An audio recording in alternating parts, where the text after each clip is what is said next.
I am going to begin recording there. I want to make some initial remarks. Today's lecture is going to be about a set of tips for getting you started thinking about testing. But I wanted to talk about some major themes that came out of the updates last time on Tuesday. The course, the progress of the course is largely dictated by student teams, and I'm a little bit concerned because although we are off to a bit of a late start in terms of stakeholder presentations, I gave an extra week for the infrastructure presentations, and judging by the examples of past years of the class, going back about 7 years, the team should really have in place now the infrastructure for the project. So, have in place a Jira system, have in place something like Cruise Control or Maven or what have you for builds, and something like Hudson and Jenkins on the continuous integration side. And the fact that that's not yet in place for the groups gives me a little bit of worry. You need to get that in place as soon as possible because it's a source of risk. A lot of what this class is about is managing risk, and I've told you that before, and I'll tell you it again. Today's risk is tomorrow's problem. Fortunately, you can learn that because today's problem is tomorrow's risk. So there's some element of learning, some opportunities to learn. But the infrastructure side does hold some risks, and it will be good to get that set up absolutely ASAP. And if you need any assistance in nudging the tech staff or whatever to get your virtual machines up, get your administrative permissions to those virtual machines so you can log in and install the software, let me know. But certainly get on that and try to pin it down. I recognize there were some technical decisions associated with it, but those need to be resolved ASAP for you to stay on track for the balance of the semester. So please get on that. A second issue that I heard, particularly from the first team that presented, but also to some degree from the second team, had to do with the issue of technical risk. So this abstraction layer, for example, that the first team was talking about, which should allow targeting multiple smartphone platforms, iPhone and Android. It sounds great. The key is when you have abstraction layers like that, when you have systems that try to present a unified interface to multiple possible systems, so you can be very flexible and you're targeting multiple systems. The real risk is often to what degree do they offer the key things you're looking for. And in this case, you're certainly looking for more than visual. The capacity to just sort of put up visuals and standard buttons and so on. You're looking for the ability to wake up, respond to events that are set to go off at certain times, even if the phone is asleep, etc. And you want to make sure that that abstraction layer supports those things. So what I'd like to advocate, particularly for that case, possibly for the other team, for some of the needs that are going to need to be in place there with respect to database storage and that sort of stuff. I'd like to suggest you consider spike prototypes. What's a prototype? Anyone? When I say a prototype, what do I mean? Anyone roughly? Not finished, still worried. Great. Okay, so it's a rough thing, not finished, still works. Okay, that's some elements of it. But the key distinguishing factor to distinguish from a system that just isn't fully built yet, sort of on its way, is that with a prototype, we plan to throw it away. Let me repeat that, because it may be on the final exam. With a prototype, we actually plan to throw it away. It is purposefully built for the sake of gaining insight with no plan to use that code base. Ladies and gentlemen, in my consulting career, in industry, I've seen companies fail because they used what was a very convincing prototype and decided to reuse it for actual production code. They decided to base their system on that. The system was explicitly built to demonstrate the feasibility and effectiveness, but it was not designed to be a system on which you could build a scalable, larger system. But they built atop of it. They ignored developer warnings. They built atop of it, and they found, not surprisingly, when they got large clients, like tens of thousands of users, that the prototype didn't scale. And their company failed because of it. To make that long story short. The customers were deeply unhappy. Performance was not up to snuff, and they were disappointed by their contact with a small company.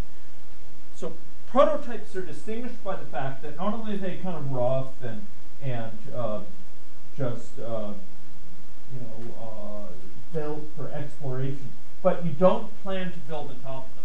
And a spike prototype is distinguished by the fact that it's a prototype you plan to throw away, but its goal is not just to kind of flesh out the overall system. Its goal is to investigate a particular risk, typically, a particular possible key issue that you need to resolve.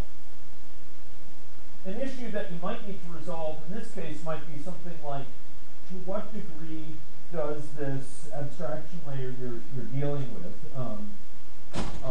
this phone layer, to what degree does that really capture situations, or to what degree does it allow you to catch situations where you have wake-ups needed, at some arbitrary time when the phone is off? To what degree will it allow you to support power management on multiple systems? There may be key risks you say, it sounds pretty good, but we need XYZ more than your average little GUI application. We want to be able to flexibly, allow the user to choose between buzzing and a sound. And so we need to use a ringtone manager. Does this abstraction layer support the ringtone manager?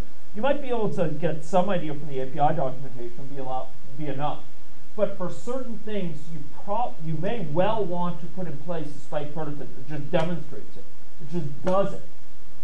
And that Spike prototype might look very little like the final app. It's just a proof of concept. But in one line of code, you demonstrate that the basic things that you need are working, and you understand how they work. A team a number of years back used a framework. I think it may have been NHibernate. It was a persistence framework to persist objects, so that they could load objects in from a data store and put them back. And that team, they went and read the documentation. It sounded great. Great, wow, it supports all these things. It'll spare us so much code. We don't have to go write code for each class that persists it to a database and reads it back in. We can just run on top of this NHibernate. Sounds great, saves lots of time. That was the thinking. But they didn't do a Spike prototype. They didn't basically do due diligence to figure out, is this thing really going to give them what they need, first of all, and second of all, they didn't demonstrate how do you actually deal with certain key needs that they had. So they started building with it, and they found that, we don't know how to do this sort of thing. So they kind of slopped some code together. It took them, I think, 60% of the term of the semester to finally get around to figuring out how those things work with this abstraction layer, and they had lost a lot of time debugging with just sort of flailing against this thing. And moreover, they were trying to debug an application that now had lots of pieces to it and so on. So it was especially confusing. Build a Spike prototype. Build a little application. It's really simple. It tests just the things you need. It allows you that quick turnaround to debug it, get it going, see if it's working, write the unit tests, that sort of stuff. And you'll be able to get out of the woods quicker in terms of the uncertainties. you'll be able to know with confidence, does this framework give us exactly what we need? Maybe it looks good, but does it really? Are we certain about that, first of all? And second of all, how do we support those things? It's a guide for developers when they actually write the code for the full app. Just remember, the Spike prototype is to be thrown away. Its purpose is learning. Does that make sense? So you write a little thing and it demonstrates what you need to know to move forward. Eliminates uncertainty, helps you identify exactly how you're going to deal with certain things you know that are going to be required somewhere in your app. It gives a little example for developers. By the way, it can be peer reviewed. It can be inspected as far as, does this really capture all the cases we need? Are we going to need some other cases? Is that fleshed out? That might be a useful early inspection. Spike prototypes. Good. Especially good at this time of the project where there's big technical risks still in place. Make sense? Okay. Another thing is both of your systems have to do with this issue that from the perspective of a stakeholder, the attention is often very focused on the perspective of an end user. Okay. So when you talk to Hassan, you talk to Jenny Bazarin or Christina Witt, they're going to be thinking about kind of what it's like to interact with this device. And and that's great. And they can give you a lot of insights to what the user experience has to be. Good stuff. But what you'll find is that as a general habit, users aren't of that, so stakeholders of that sort who are coming from the user side, coming from that domain, they aren't thinking as crisply, as precisely about the other sides of it. The fact that it's an end-to-end system, that the data needs to be gotten off the device and somehow gotten to them so that they can look at it. Okay? Their attention is like on what the user sees. And that's part of it. That's a huge part of it. But there's another huge part, because that data that's collected is going to offer no value unless it eventually is something they can inspect, they can look at it. I'm warning you about this for two reasons. One thing is that you may find that there's surprising needs along those lines, that there's surprising expectations. And you want to know about that soon, so you're not tripped up by that. So you're sure that you know the full scope of the project, and so that's negotiated early on. It's not left as one of those things. Well, of course you're going to have this in there, right? In the next week, you're going to have this data backhaul, which does it in a secure fashion to a Postgres database, so we can see bar graphs of the data.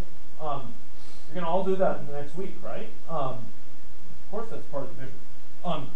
They may not say that. It may be an unstated assumption. You want to get it on the table so you can negotiate it, right? You want to be able to talk about it, figure out what's feasible, what's not, and have a clear stakeholder understanding. The second thing is there's some technical risks associated with that. Things and architectural issues that you want to anticipate when you start out, you want to put in the flexibility to allow for that. Re-engineering security into an application that's 3/4 of its way built is not a fun task. And it's better to build that in from the start. Okay? So you need to consider the full end-to-end system, and that includes data backhaul, ability to get the data over to the user and in front of the user often.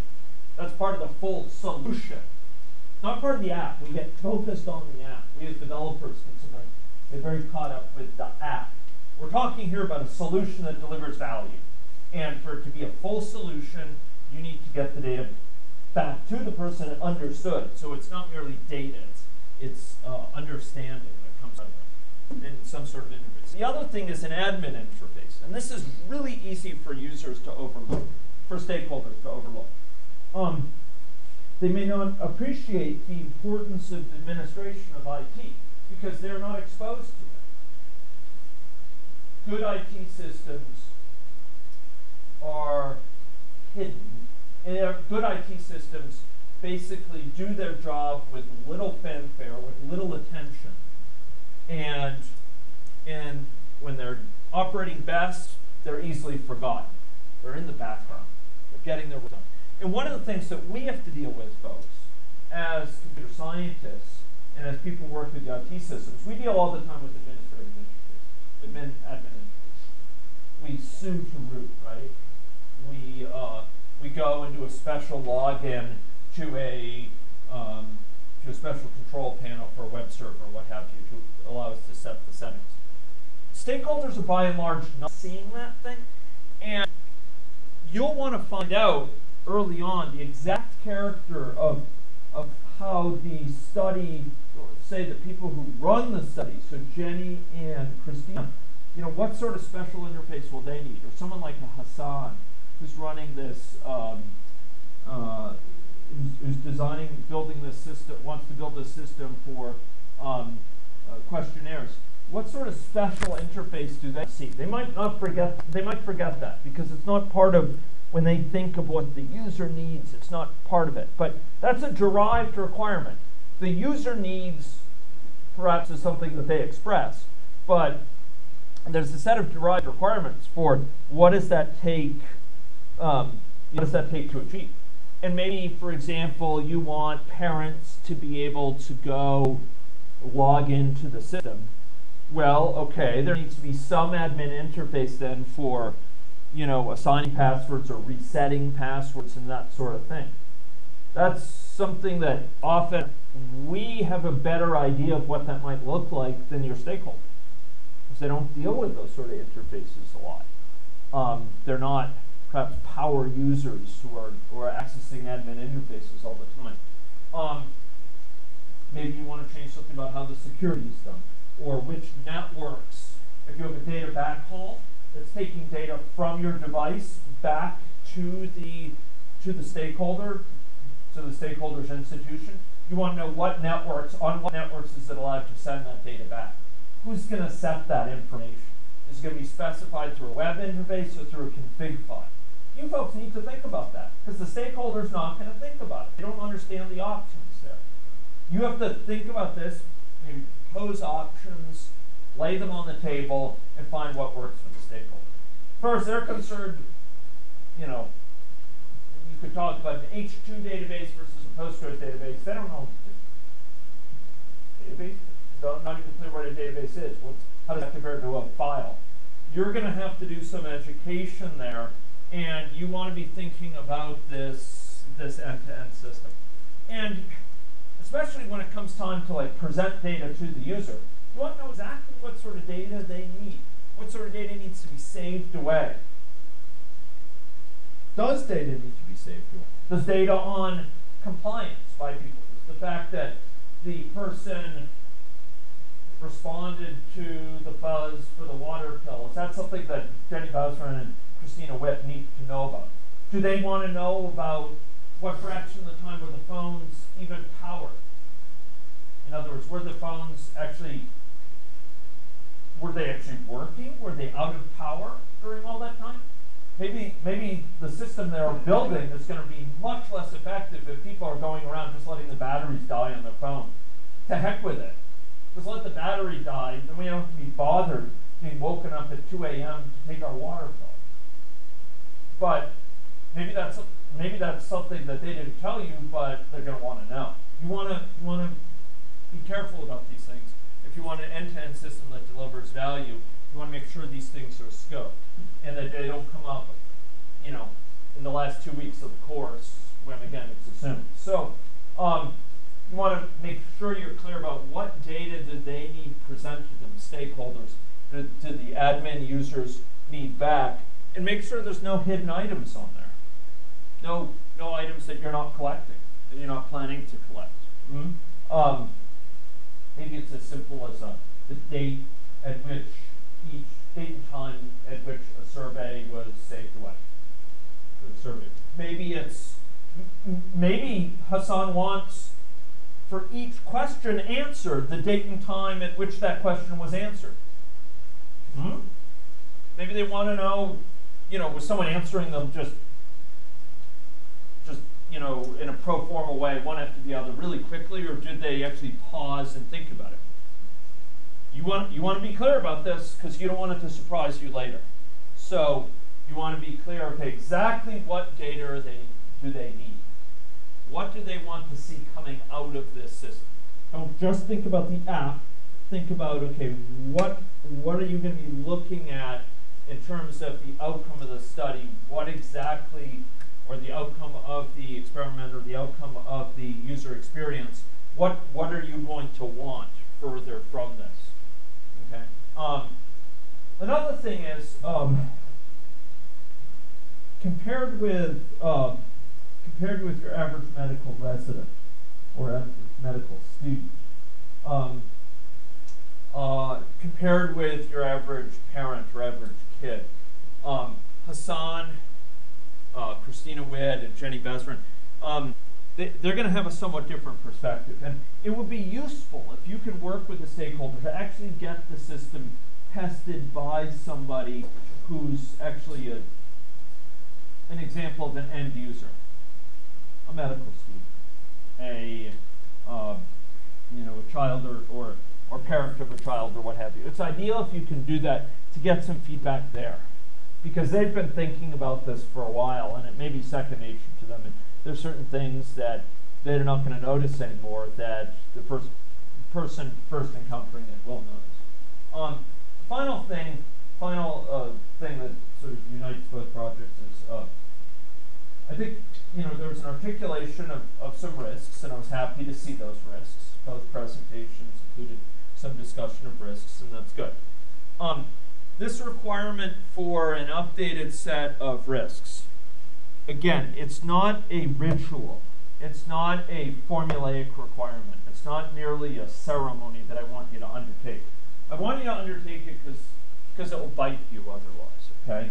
And you need to do risk scanning. What is risk scanning, folks? Anyone remind me?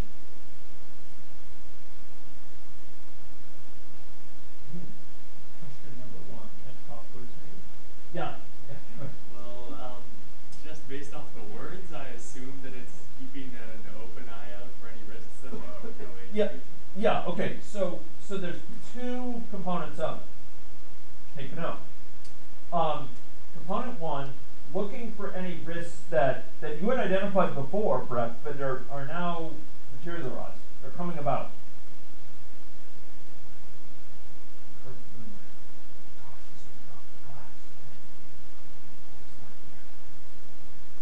We have to find out what's going on. So you want to spot, okay, or could one of these risks be coming up? By the way, almost certainly not Trump. Think.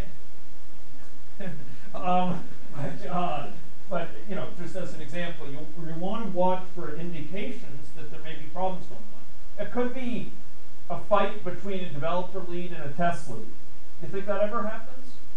Big time. Last time I taught the story, big time. It could be personalities grading them. You want to actually look into these. Don't treat them just as ad hoc things you just dismiss. Look for signs that things could be worrisome and check. You know what? Okay, is that a sign that things are going in a bad direction with respect to this risk? A second use, though, a second application of risk scanning is actually looking for new types of risks. Right?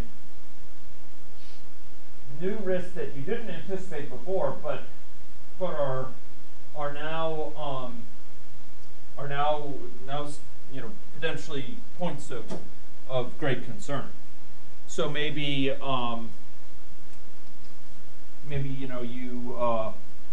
didn't anticipate a problem associated with encryption before, but when you go and put into place encryption, you find that none of the people on the team has any sense about how to approach this, and you're feeling just lost because you got to put this thing into place soon, and you have no idea how to approach it.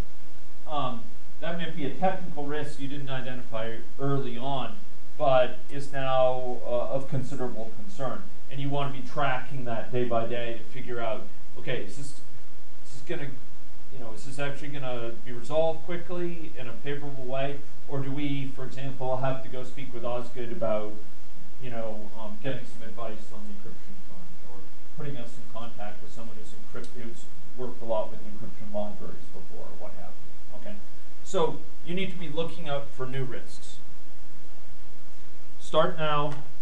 Do it early. Do it often. Okay, risk scanning.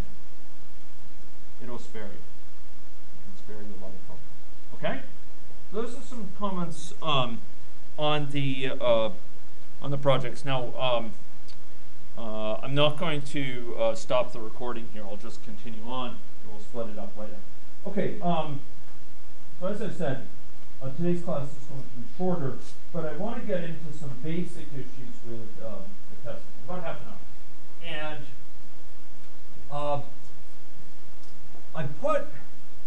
so I have a number of slides on things that I consider really important issues when it comes to testing, really important principles and practices I'd like to see you folks put into place.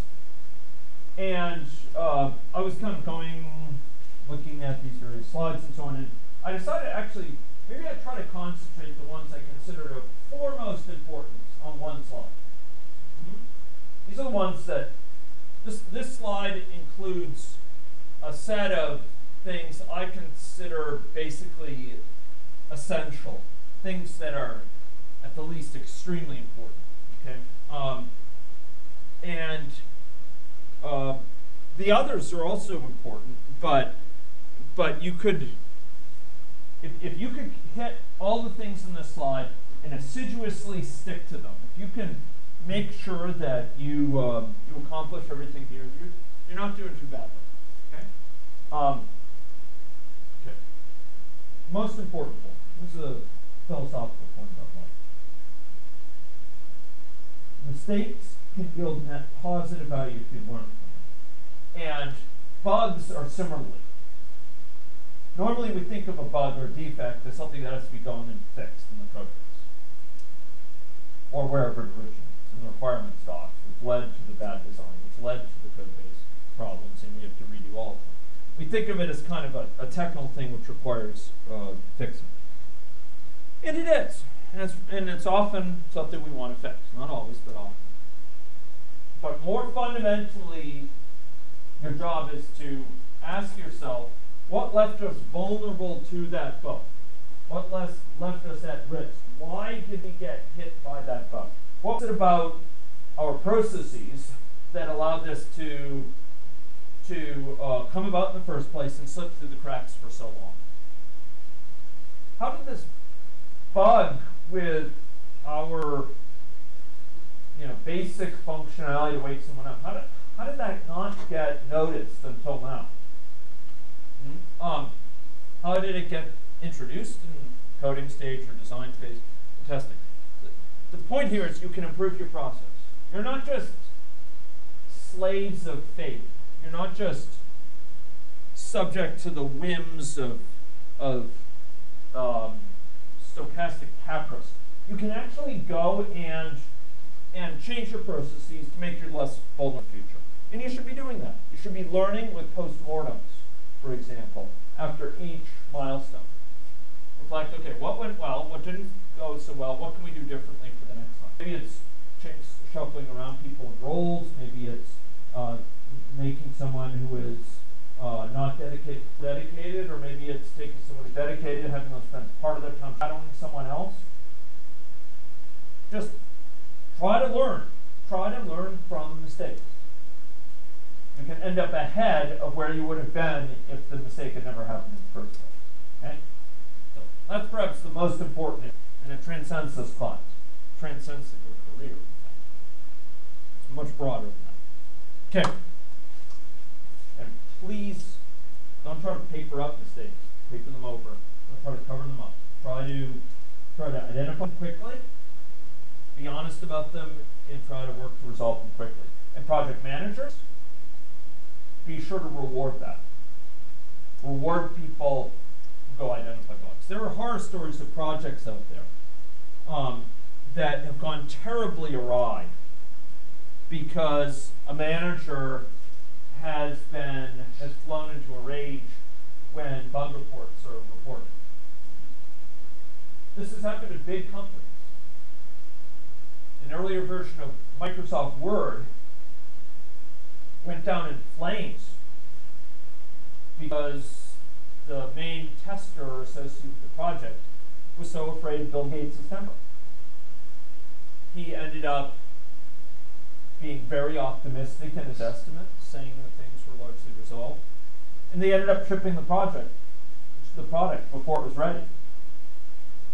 Now, this is perhaps 15, 20 years ago.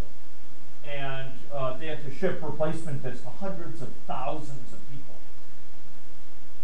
because the software is basically unusable and it could destroy documents. So again, it could offer negative value. Buggy as all get out. Why? Because the person felt pressured to not talk about the quality problems, rightly or wrongly. I mean, he had probably as much problem as Bill Gates did, but Bill Gates said had a bad temper for sort of thing, and he should have welcomed understanding of where we're at quality-wise. And project managers, you need to welcome information. If people have made mistakes and they discover it and they bring it to the table, that should be welcomed. It should be welcomed and it should be rewarded where possible. And other projects too. It's not just that Microsoft story. There's many projects where people feel pressured to not talk about quality problems. There's even projects where people's salary has been linked to bug reports. The more bugs pinned on them, more defects associated with their code, the less likely they are to get a bonus. What do you think happens in that case? What do you think happened? People just try to cover up their own bugs. They try to cover up. Yeah, and you know, testers stop recording defects, right? They go and they kind of whisper in someone's ear. That thing detected yesterday. It ain't working. And they don't report it. And so then the manager becomes even more disconnected, right? They think, oh, we're making great progress. No bugs recently. Oh, let's bring forward the ship date. The client's just, you know, really angry with the fact that we're 3 months late. Why delay any further? Let's bring it up by a month. Okay, now we're really in bad shape. People are hiding things from the manager. He doesn't know the real, or she doesn't know the real situation with quality. Now we've promised to deliver it even sooner. This is how projects fail. Okay? This is one reason projects fail. And this is a known anti-pattern. It's a bad, bad thing with a capital B. You could throw in a capital A and a capital D as well. So it can be disastrous. So debug your process. Test-driven development. Folks, I exhort you. I would inveigh upon you. I would plead with you. On a regular basis, try to write the test before you write the code. Decide, say, what the method is, what its arguments are going to be, and then put down some tests. And basically going to test it. Make sure it ain't working up front, and get it so it is working, and then make it right by refactoring it. You folks have seen this before, right? Right? Make the test, make it run, make it right. If you haven't, come talk with me. Or you can Google test-driven development and find some great videos out there on YouTube. There's good videos to watch on test-driven development. I can also send you them. Use a bug tracking system. You got to do it. You got to use Jira Track. You're just not going to be able to keep all these bugs in your head. You're not going to be able to keep all these defect reports. You're not going to be able to wade through them consistently to sanitize them, see if they're duplicates, see if they're outdated. You're going to want to keep it. Ladies and gentlemen, this is what computers do great compared to humans. They do great bookkeeping. Use it for that so that you don't have to do the bookkeeping in your head. Keep your head for more useful things. Okay? So use bug tracking. Expect that in place, no questions asked. Okay? Build for testability. We talked about that some last time. Look, put in place some stuff for logging, for tracing where it's going. And maybe put in some stuff for testers. Just have this class, if you write a class, have it test, is it in a sane state? If it has internal references to certain data structures, maybe you want to make sure that they're non-null. You can call off to it and say, is sane. And to a member of that class, to an object of that class, in other words, an instance of that class, and it can check whether things look basically okay, at least. You can't guarantee everything is correct, but it can at least rule out broad problems. Build for testability. Design it so that you can easily test this thing. So you can, during debugging, you can quickly find out, hey, is this broken? Is that broken? Is this basically still okay? Etc. Okay? Another thing. Check the results of tests. You're going to be running automated tests. That should be on. Write automated tests. Man. Okay, automate your tests, okay? So automate tests, many tests, most tests, okay? Do manual testing, that's great. We'll talk about bug parties probably next time. But put a lot of tests into an automated form and then check that they've successfully worked. I told you that story a number of years back, right? About the team that said they had all these tests. They had a test suite to test their little application. And I got this report. It said, test passed, and it gave 3 thumbs up. So I guess one of them, big toe or something like that. Test passed, test passed, test passed. Just test after test after test. Success, success, success. 3 thumbs up for each one. Great. And then I actually looked at the test log, like the information coming out of those tests for what the results were. I was expecting to see, okay, book this room or what have you, or some status report. Successfully booked the room. It was, could not log in, could not log in, could not log in. I mean, in what sense is that a pass? It can't even log into the system to undertake any of the tasks, but they counted it as a success. Why? Because it didn't crash. I mean, it's just impoverished.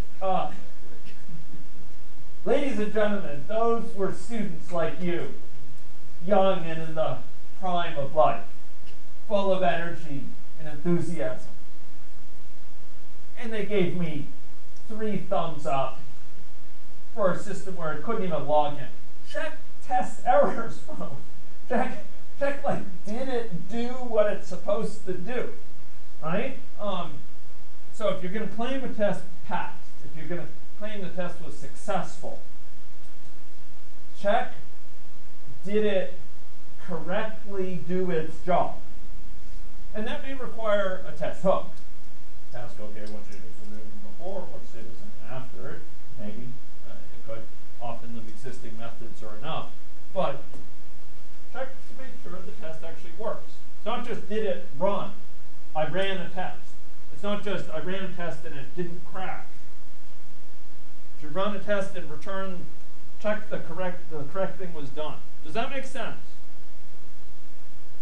Okay. Hopefully that's so obvious that you're wondering why I'm telling you this. But believe me, if I don't tell you that we get the 3 thumbs up or 3 toes up.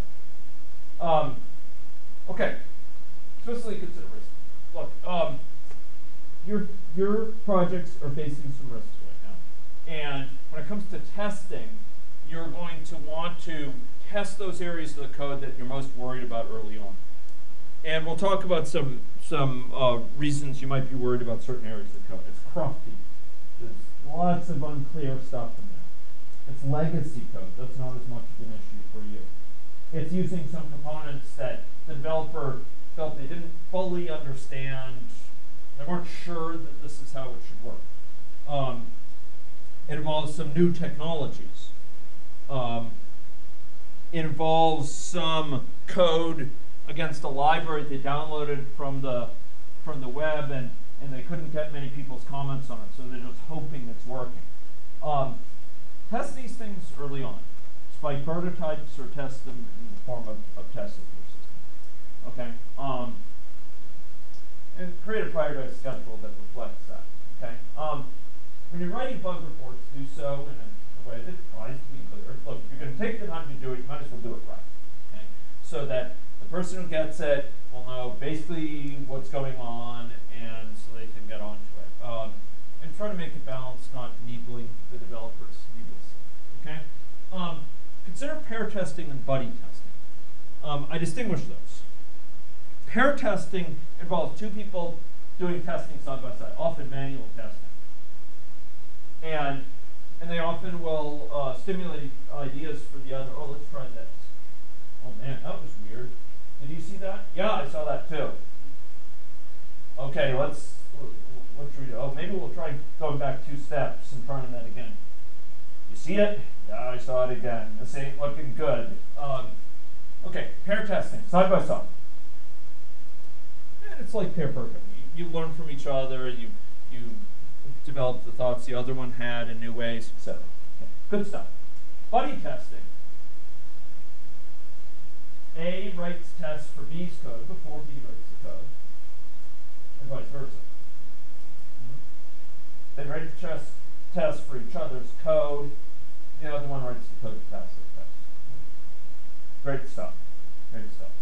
Different assumptions they bring to the table, and often this means the code, when written, is a lot more educated than it would have been if they had just written the test themselves, or especially if they just dived into the code. Good. Okay, builds. With respect to builds, what's required? At the least, folks, I want to see code that compiles and passes the smoke test. The smoke test is going to be evolving. I said this before in another lecture. It's evolving because the code base is evolving. Over time, more features come online in the smoke test. In as much as it's testing the basic function of the system, is probably going to want to incorporate some of those features. Initially, it might be as simple as the system start up and exit properly.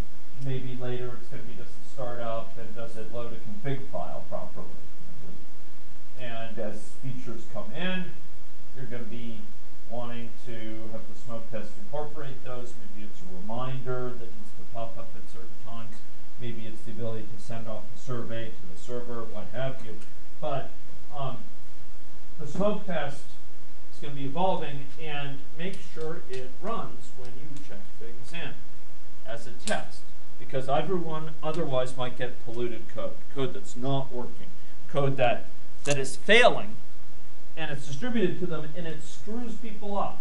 And guess what happens when people go through 3 or 4 times when they've done an SVN update and gotten code which then hoses them, which then breaks the code that they're in the middle of working on. Code which they've gotten down from the SVN system which doesn't even compile. Guess what happens?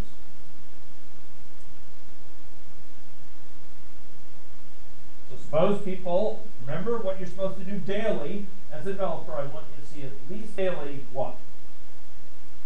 You do, sorry?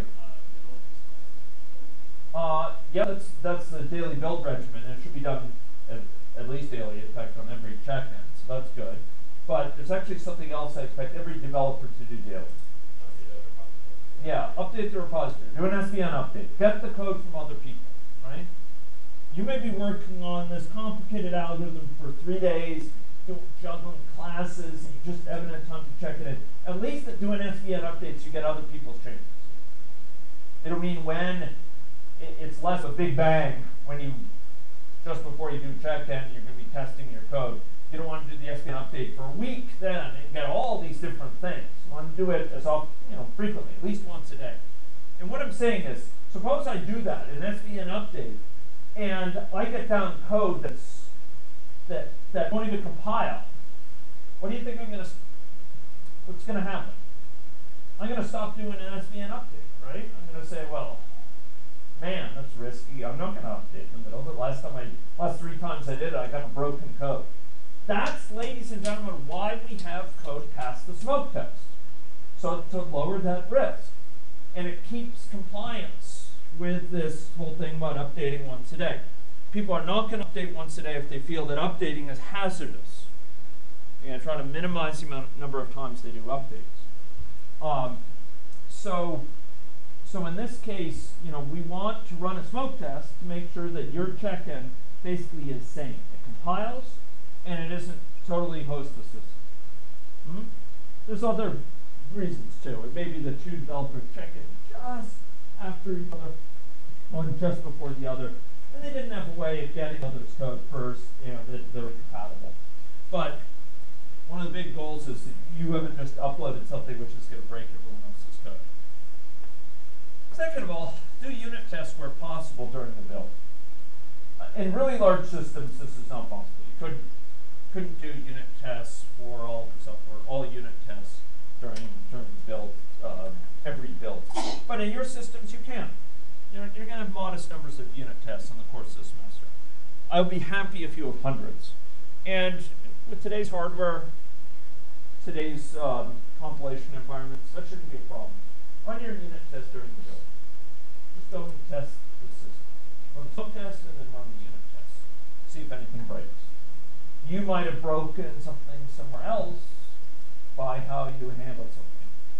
Somewhere else it was counting on always getting a non-null value back when it called a certain method in your class, and now suddenly you've changed things in your class so it can return null values as well, and it breaks that code elsewhere.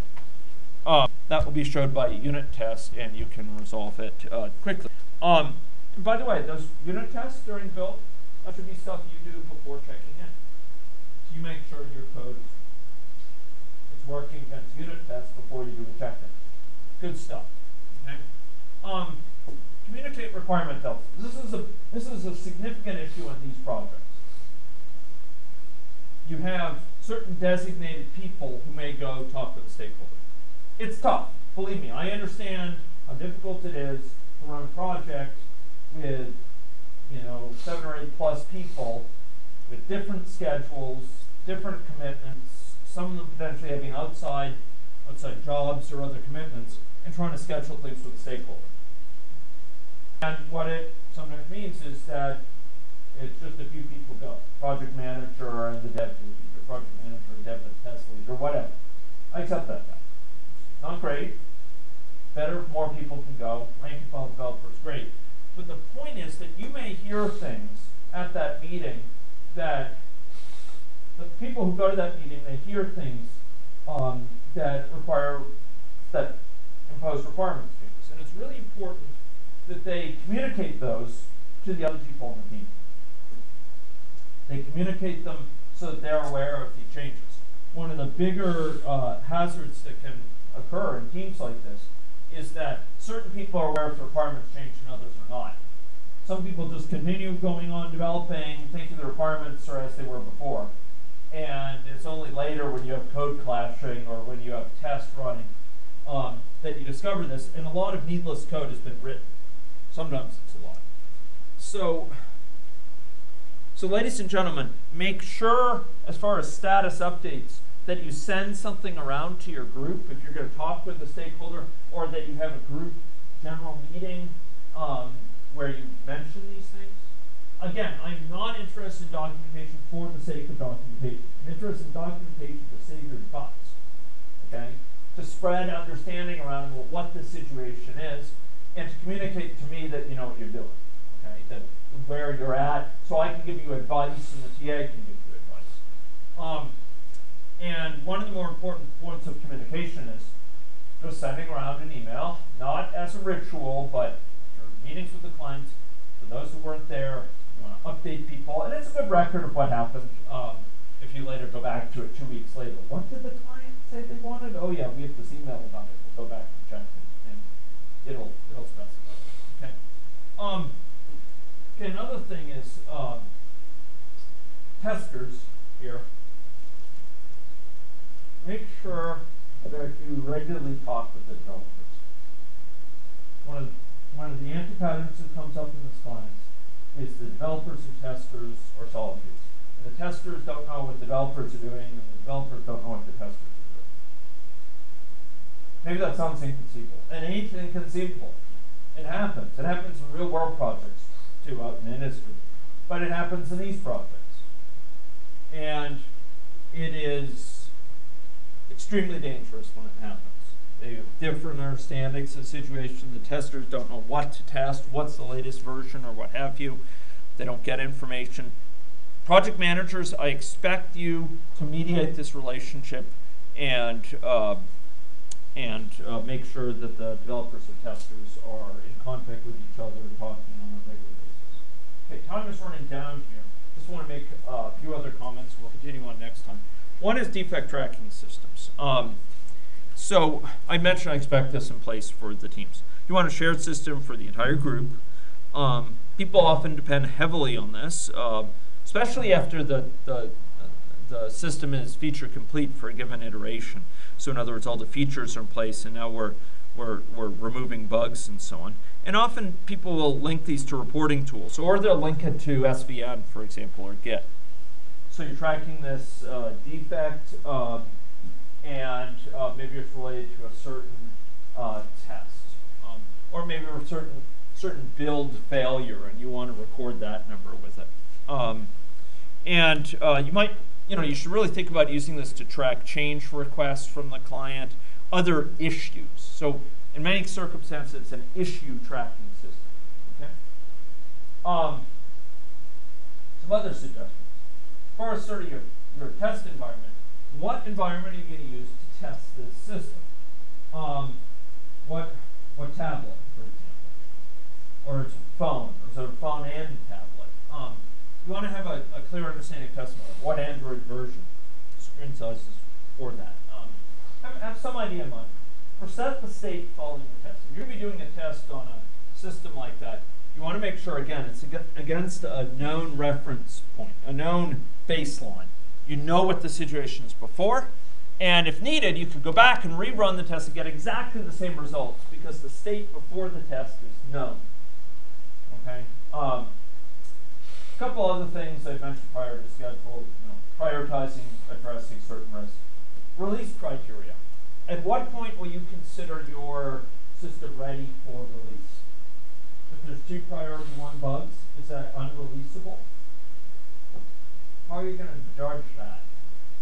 What's sort of acceptable for release to me or release to a client, to a stakeholder?